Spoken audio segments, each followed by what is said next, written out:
Hi, it's the end of October and it is a bit gusty windy, so I do apologise if the wind interrupts what I say today.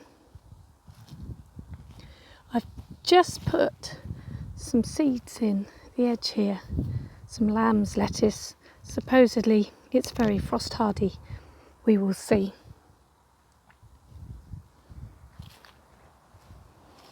Martin and I were talking about the garden the other day, and we're not sure forest garden is the right name. We are using forest garden principles, but we're also using no dig for annuals. And, well, I suppose until the trees grow, it's more of a woody garden? I don't know. Anyway, name doesn't really matter. Here we've redone this patch, and we will be putting the trellises back on the back too for peas, but we've got 3 smaller containers there as well. So we're going to have all the annuals in this patch, as well as the annuals in this patch here, and the potato bin's been filled actually with compost from our compost bins, which is rather nice. And this patch here is very different because we are going to build in the spring some fencing for the 2 vines that we have here, and I don't want anything too high in front of them, apart from probably this fennel. I will try and move it, but I've done that before and just ended up with a plant somewhere else and a plant here, which is fine too. We had a lot of leaves on the ground, and leaves from our neighbour, and we've used them in certain places on the garden. Put some under here before putting some more cardboard on.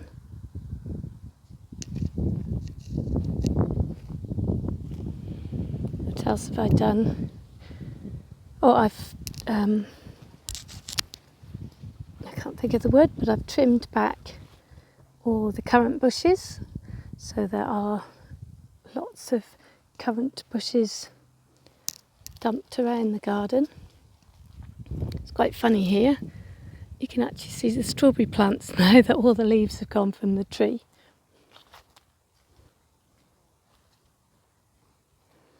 I have covered sensitive plants like the mulberry bush, cut it very small, and hopefully it'll be strong right from the beginning next spring.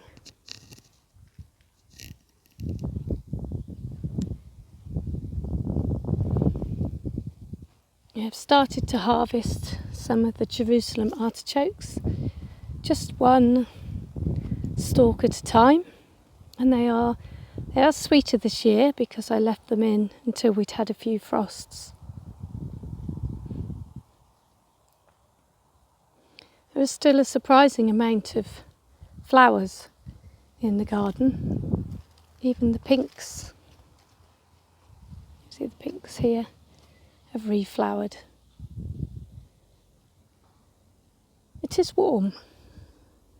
Today we were expecting heavy rain, and we've got sunshine instead, which is lovely.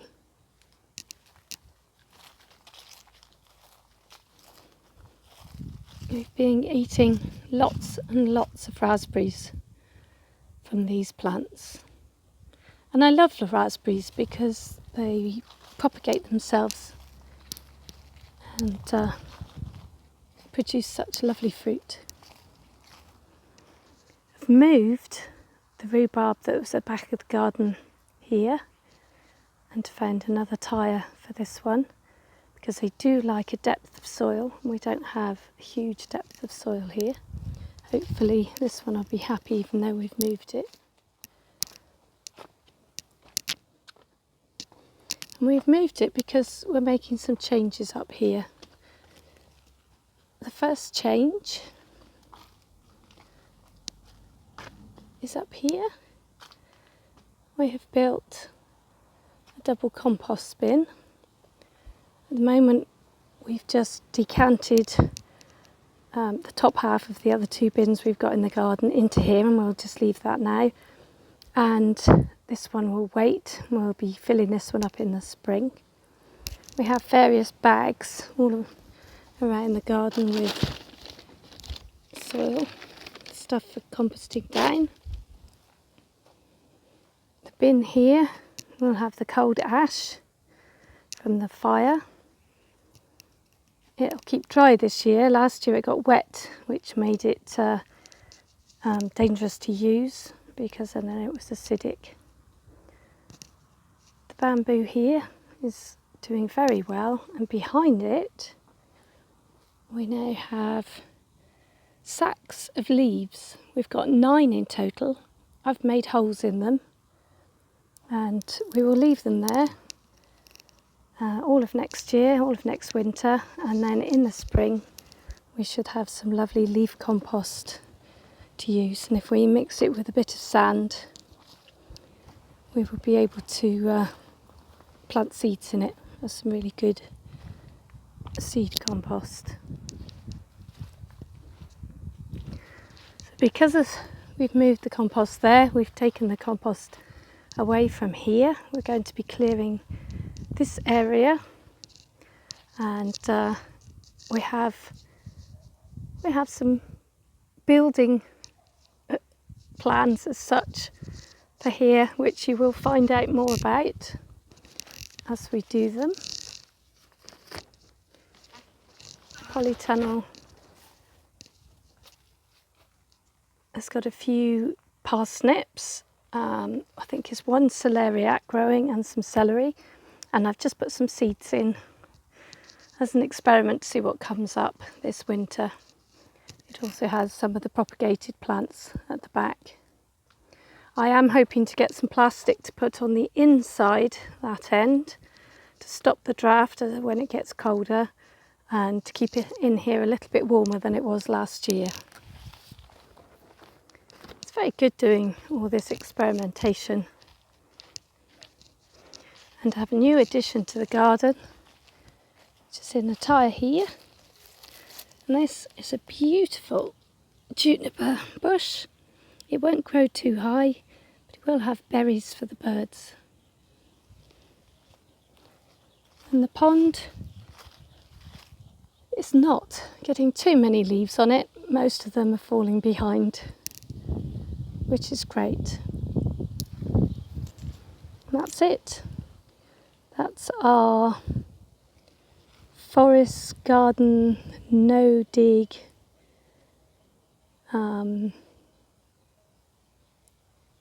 English neatness kale forest garden this month. Have a lovely month, and I'll see you at the end of November.